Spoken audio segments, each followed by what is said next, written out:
Hello everyone, स्वागत है आपका इरा वर्ड के इस प्लेटफॉर्म में। आज की क्लास में हम महिला सशक्तिकरण से संबंधित निबंध पर चर्चा करेंगे।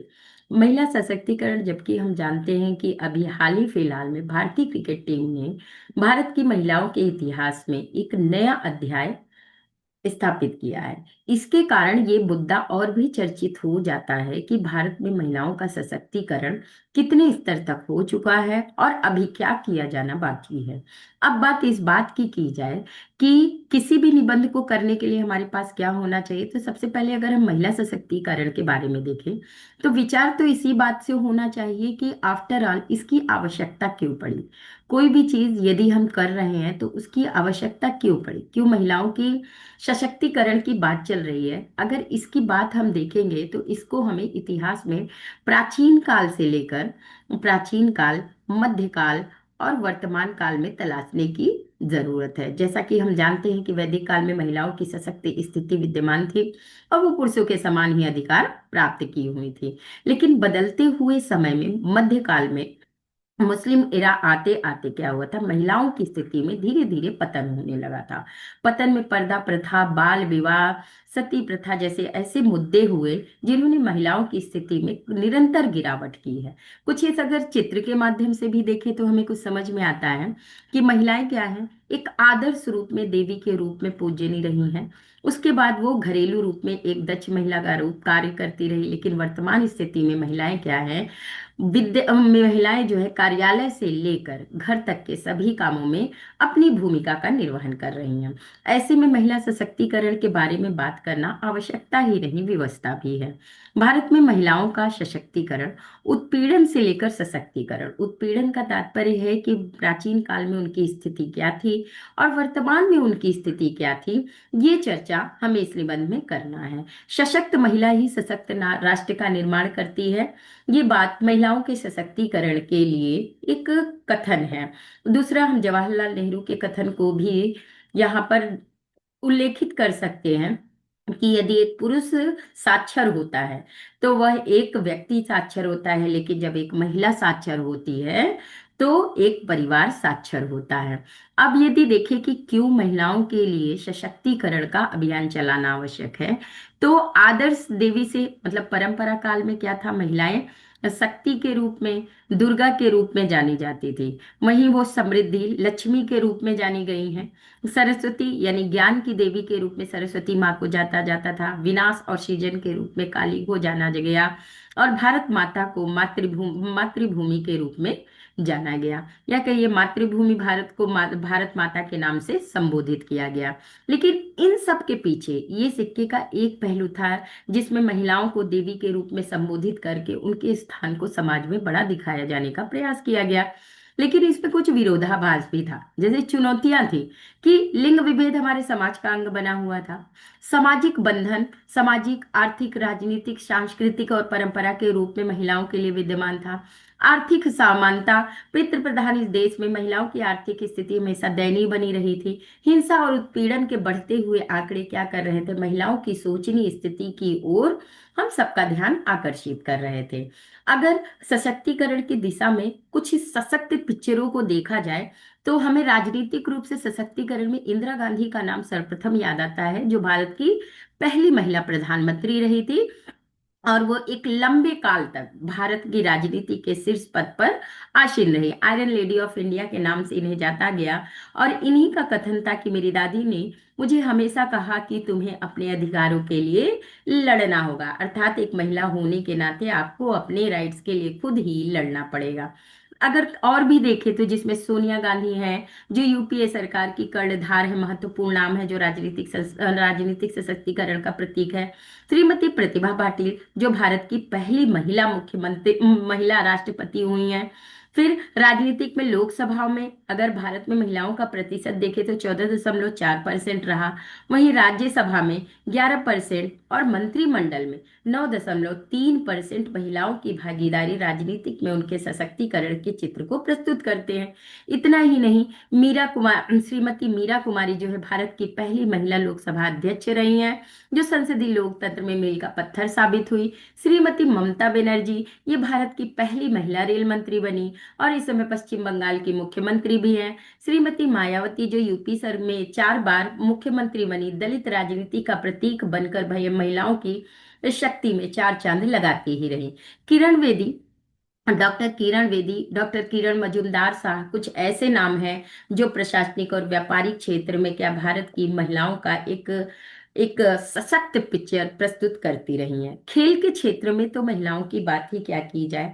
वर्तमान समय में भी हम देख रहे हैं कि जब से वर्तमान में जब महिलाओं की क्रिकेट टीम ने एक इतिहास रच दिया, तो उसमें हरमनप्रीत कौर से लेकर शेफाली वर्मा, दीप्ति वर्मा सहित प्रत्येक खिलाड़ी ने एक महिलाओं के लिए एक मानक प्रस्तुत किया है। इसके साथ ही पीवी सिंधु, मैरी कॉम, साइना नेहवाल और मीराबाई चानू, कुछ ऐसे नाम हैं जिन्होंने खेल के क्षेत्र में भी भारत के महिलाओं को एक सशक्त रूप में प्रस्तुत किया है। लेकिन क्या ये चित्र ऐसे हैं जो समस्त महिलाओं का प्रतिनिधित्व करते हैं? नहीं, वास्तव में ऐसा नहीं है। क्यों नहीं है? इसे हम देखेंगे कि आखिर सशक्तिकरण होता क्या है। अगर सशक्तिकरण को देखें तो ये कुछ ही महिलाएं हैं जो भारत में एक स्वर्णिम महिला का चित्र प्रस्तुत करते हैं। लेकिन अगर सशक्तिकरण देखें तो सशक्तिकरण में शामिल होता है आत्मनिर्णय का अधिकार, संसाधनों पर नियंत्रण का अधिकार, सामाजिक गतिशीलता, शारीरिक सुरक्षा उन्हें कितनी प्राप्त है, राजनीतिक भागीदारी कितनी है और आर्थिक स्वतंत्रता कितनी है। यानी निर्णय लेने में सामाजिक, आर्थिक, राजनीतिक कितनी स्वतंत्रता महिलाओं को प्राप्त है, इसे सशक्तिकरण कहते हैं। सशक्तिकरण में अगर राजनीतिक सशक्तिकरण की बात ले तो निर्णय में उनकी भागीदारी कितनी है, नेतृत्व के पदों पर वो कितने स्तर पर पहुंची हुए हैं, आर्थिक सशक्तिकरण में समान वेतन के लिए समान अधिकार, संपत्ति का स्वामित्व, उद्यमिता के अवसर और वित्तीय साक्षरता इत्यादि शामिल हैं। सामाजिक सशक्तिकरण में शिक्षा तक पहुंच, स्वास्थ्य सुविधाओं तक उनकी पहुंच, सामाजिक गतिशीलता और कुरीतियों का अंत इत्यादि शामिल किया जा सकता है। शैक्षणिक सशक्तिकरण में साक्षरता में वृद्धि, उच्च शिक्षा में उनकी भागीदारी, व्यावसायिक प्रशिक्षण, डिजिटल साक्षरता, कानूनी जागरूकता, अधिकारों की सुरक्षा, न्याय तक पहुंच और संवैधानिक गारंटी इत्यादि को शामिल किया जाता है। नेक्स्ट में अगर इसी पहलू के दूसरे पिक्चर को हम देखें कि इसमें सशक्तिकरण में डाटा क्या कहते हैं। अगर हम डाटा की बात करें कि डाटा इसमें क्या कह रहे हैं, तो डाटा के स्तर पर इसे देखते समय हमें ये देखना पड़ेगा कि क्या जो जिन तथ्यों की हम बात कर रहे हैं वो तथ्य, देखिए डाटा क्या बोलते हैं वर्तमान स्थिति में कि जो भारत में लिंगानुपात है वो 1000 पुरुषों में 943 अनुपात में देखें तो 1000 बालकों में 918 बालिकाएं हैं और जनसंख्या में जो महिलाओं की भागीदारी है वो लगभग 48% की है।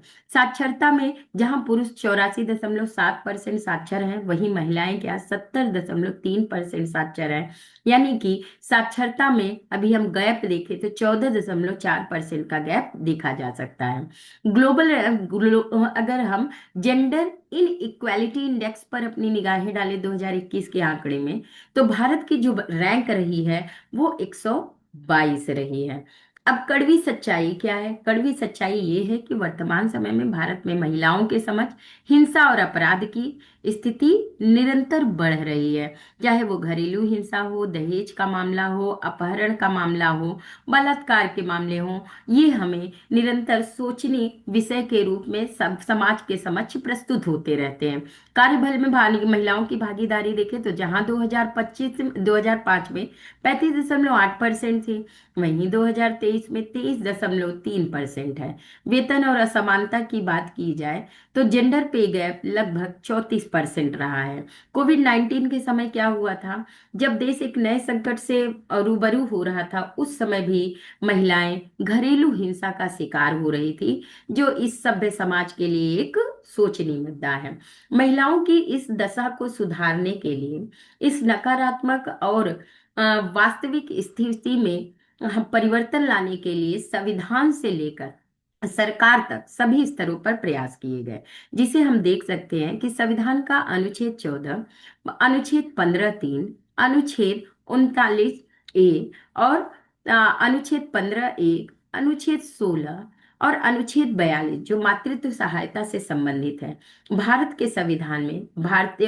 संविधान में महिलाओं के सशक्तिकरण में अपनी भूमिका निभाता है। इतना ही नहीं, 73वां संविधान संशोधन 1993 के माध्यम से पंचायती राज्य में भी महिलाओं को 33% की भागीदारी दी गई। और वहीं 74वां संविधान संशोधन के द्वारा नगर पालिका में भी महिलाओं की भागीदारी बढ़ाई गई। घरेलू हिंसा अधिनियम 2005 को पारित करके सरकार ने घरेलू हिंसा पर घरेलू हिंसा पर नियंत्रण स्थापित करने का प्रयास किया। पीसीपीएनडीटी एक्ट के तहत भी महिलाओं को बाल भ्रूण हत्या की समस्या को हटाने का प्रयास किया गया। बाल विवाह निषेध अधिनियम के द्वारा बाल विवाह रोका गया। दहेज अधिनियम के द्वारा दहेज जैसी कुरीतियों को हटाने का प्रयास किया गया। सरकारी योजनाओं की बात करें तो बेटी बचाओ बेटी पढ़ाओ योजना 2015 में, सुकन्या समृद्धि योजना, प्रधानमंत्री मातृ वंदना योजना जैसी कुछ ऐसी प्रसिद्ध योजनाएं हैं जिन्होंने महिलाओं की तस्वीर बदलने का प्रयास किया। उज्ज्वला योजना, महिला ए हार्ट योजना, निर्भया फंड, स्टेप योजना, ट्रेनिंग योजना और राष्ट्रीय महिला कोष योजना सरकार के द्वारा महिला सशक्तिकरण की दिशा में किया गया एक महत्वपूर्ण प्रयास रहा। इतना ही नहीं, महिला आरक्षण विधेयक 2023 में क्या हुआ, पास कर दिया गया लोकसभा और राज्यसभा से। तो इससे क्या हुआ कि अधूरा सपना से ऐतिहासिक हकीकत, महिलाओं को लोकसभा राज्यसभा में आरक्षण दिया जाना इतिहास से एक विषय वस्तु के रूप में विद्यमान रहा, जिसकी कुछ टाइमलाइन हम देखेंगे कि महिला राजनीतिक भागीदारी के लिए लंबे समय से ये प्रयास चल रहा था, जिसे नारी शक्ति वंदन अधिनियम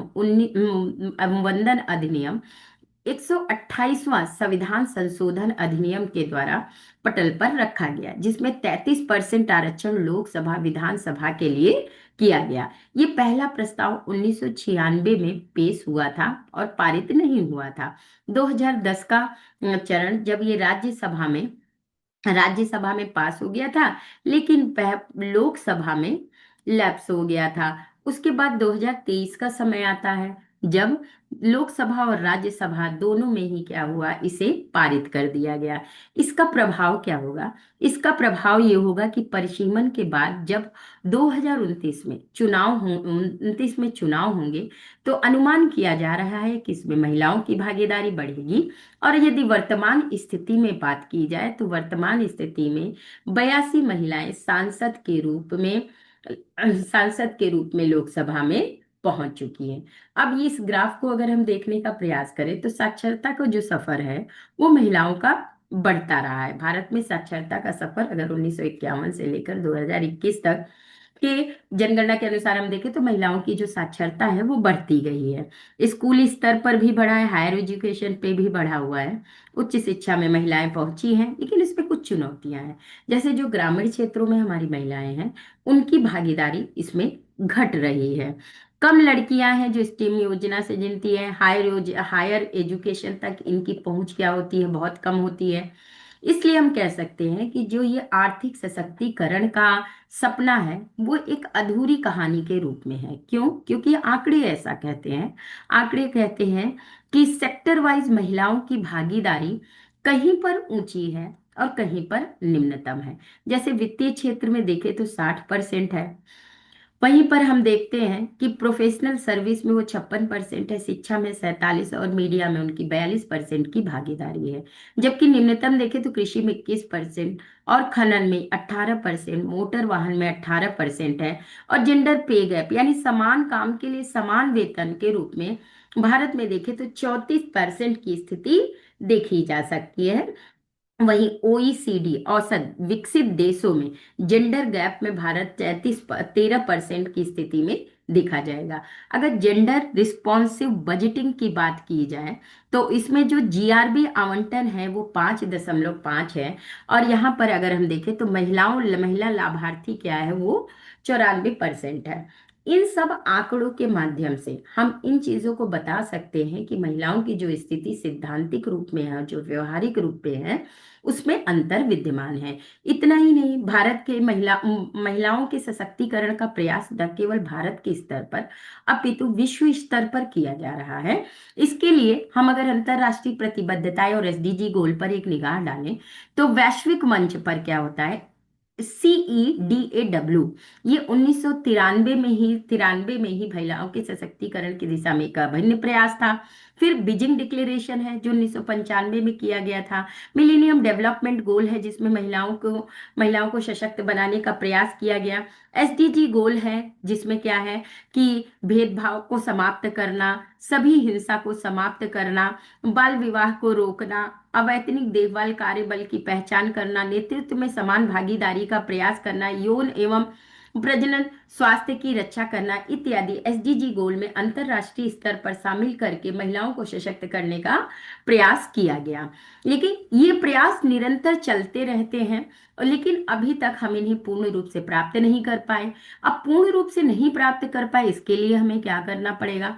सबसे पहले तो हमें सामाजिक सोच में परिवर्तन करना पड़ेगा, क्योंकि कानूनी जो प्रयास होने थे, तो सामाजिक सोच में क्या होगा, परिवर्तन अपरिहार्य है। परिवर्तन जब तक नहीं होगा तो हम कितने भी नियम बना लेंगे, वो वास्तविक स्तर पर नहीं देखे जा सकेंगे। कानून का सख्त क्रियान्वयन, जैसे वर्तमान समय में भी आज दहेज प्रथा के इतने वर्षों बाद भी एक बड़ी समस्या बनकर भारत के समक्ष खड़ा है। ऐसे में हम ये कह सकते हैं कि किसी भी कार्य को करने के लिए सामाजिक परिवर्तन और सामाजिक सोच की स्वीकृति आवश्यक है, क्योंकि तब तक कोई भी कानून अपना सफल रूप नहीं ले सकता जब तक कि यहाँ पर विशेष रूप से उसकी जनता उसको स्वीकृति नहीं प्रदान करती। इसलिए कानून का सख्त क्रियान्वयन करने के लिए सरकार से लेकर समाज तक सबको एक मंच पे उतरकर इसको सफल करने का प्रयास करना पड़ेगा, जिससे हम भारत में सशक्तिकरण के सपने को यथार्थ रूप में प्राप्त कर सकेंगे। आर्थिक भागीदारी बढ़ानी पड़ेगी, यानी कि महिलाओं को सीधे रूप में आर्थिक रूप से सशक्त करना पड़ेगा, तभी ये क्या होगा, तस्वीर बदल सकता है। शिक्षा में निवेश करके उन्हें विशेष रूप से शामिल करना पड़ेगा। महिला आरक्षण विधेयक को लागू करना पड़ेगा। जीआरबी बजटिंग को बढ़ावा देना होगा, जिससे क्या हो, महिलाओं को सशक्त रूप में सशक्तिकरण किया जा सके और महिला सशक्तिकरण और राष्ट्र निर्माण का जो सपना है उसे पूरा किया जा सके।